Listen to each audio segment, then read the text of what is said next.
Good evening ulit sa inyong lahat at welcome to my channel, and it's me again, ang inyong chismosong kaalab vlogger. Before anything else, I just want to say thank you to all of my subscribers, supporters who supports me until this day, until in the past. So thank you so much to all of you. Kung hindi dahil sa inyo, wala ako dito. And syempre, huwag ninyong babaktawan o lalaktawan tong ating content ngayong araw. I'm sure na hindi ninyo pagsisisihan na pinanood nyo ito mula umpisa hanggang hulihan. And syempre, huwag kayong mag-i-skip ng segment, okay? Buuin nyo to mula umpisa hanggang hulihan. And don't forget to share this video para mas lalong lubaganap at kumalat tong ating video for today. So, dumako na tayo sa ating main topic for today's video. Yun nga yung sinabi ni Word na bad word.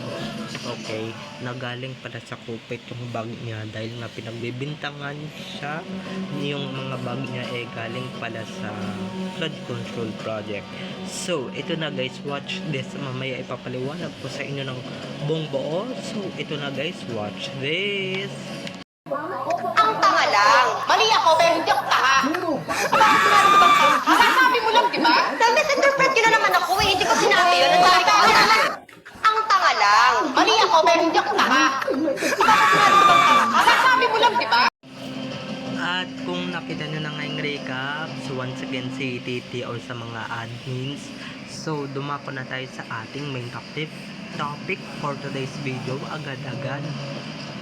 Sino ba hindi mapapasabi ng mga ganyang salita or hindi magmura, di ba?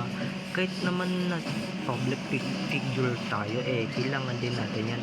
Kasi it's part of our human being, di ba? It's a part of our daily basis, di ba? Hindi porket celebrity ka, may karapatan ka na maging mabait all the time.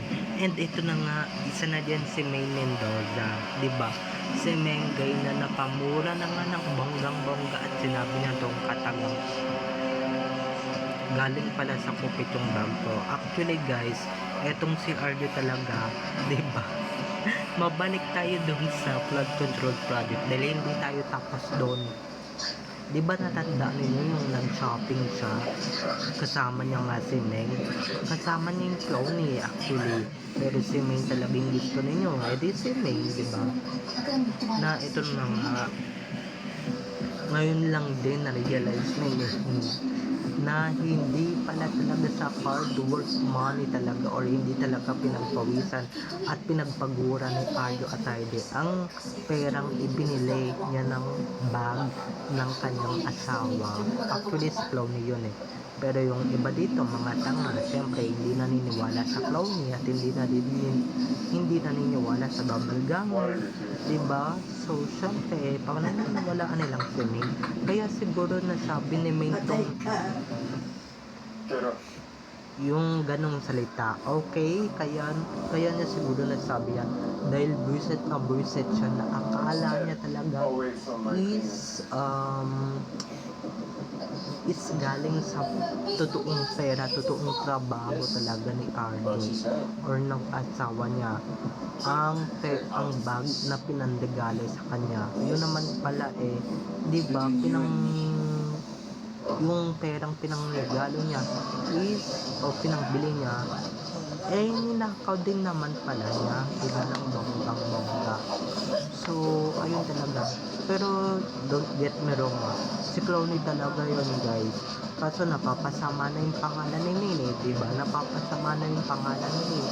Siyempre bilang diba, nalulokot na siya sa kapon na napapasama yung idol natin, napapasama siya, diba? Kahit wala siyang ginagawang masama, napapasama talaga siya, diba? Kahit wala naman siyang ginagawang masama, diba?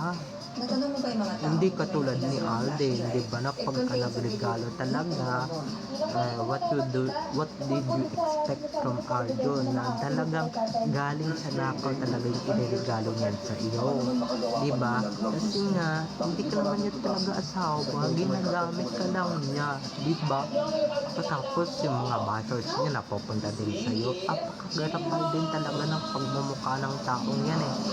Diba? Ang din talaga ng pagmumukha ng taong yan. Ang sarap sampalin talaga ng bonggang-bongga. Ang susunod na programa ay Ang sarap sampalin at ang sarap talagang ingud-ingud talaga ng ingud-ingud talaga yung pagmumukha ng Arjo at Heidi na yan, diba? Dahil kung ako yan, talagang ingud-ingud ko yan.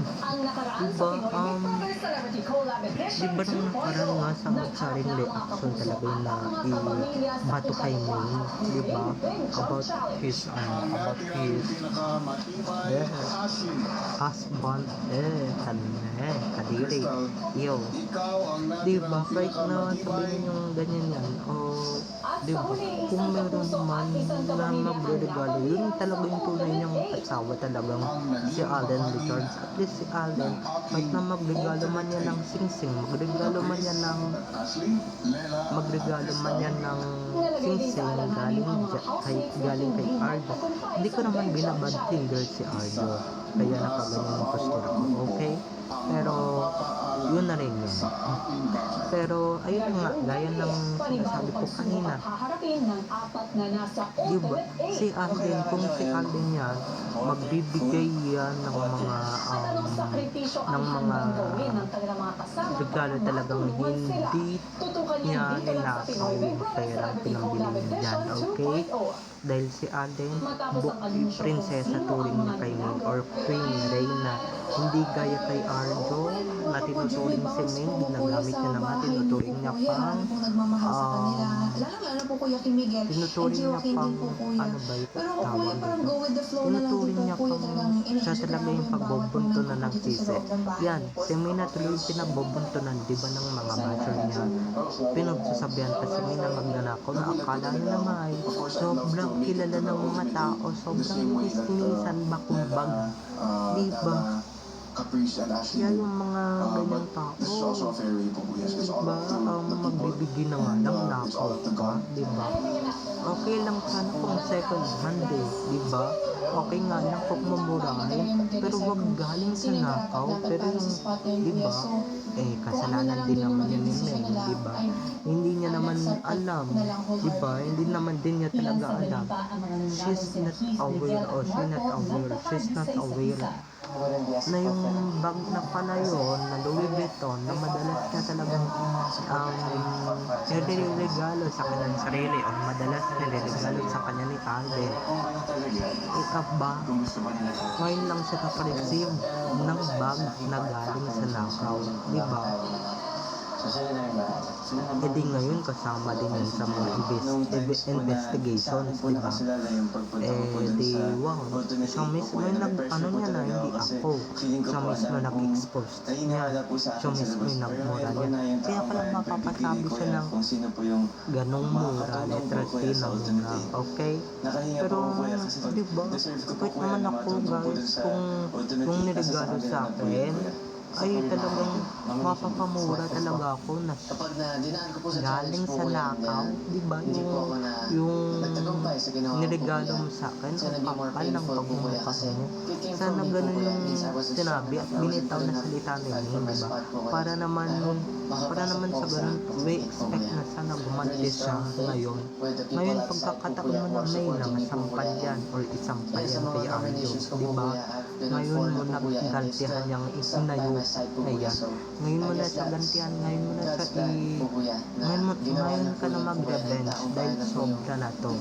Diba? Dahil naman dyan sa hayop na yan o sa innocent na yan, gago na yan, kaya ka na babash ng bongga-bongga na hindi mo naman talaga deserve, okay? Diba?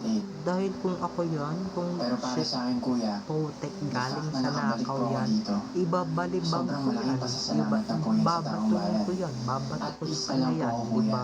Alam ko sa sarili ko, Diba? ginawa ko lahat.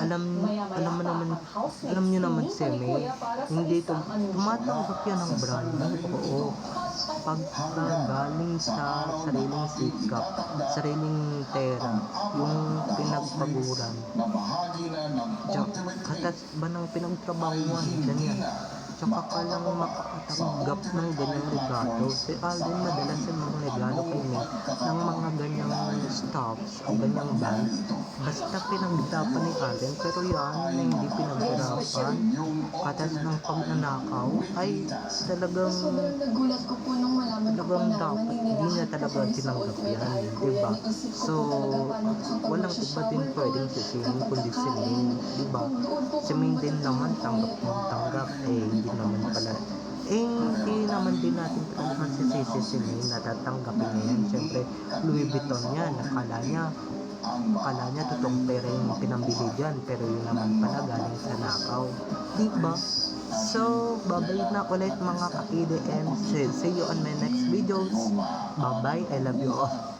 Enjoy watching everyone. Have a nice day. Keep safe and God bless. At huwag ninyong kakalimutan na guys na mag-subscribe dito sa aking YouTube channel. Bye-bye everyone. I love you all. Nagagamit po siya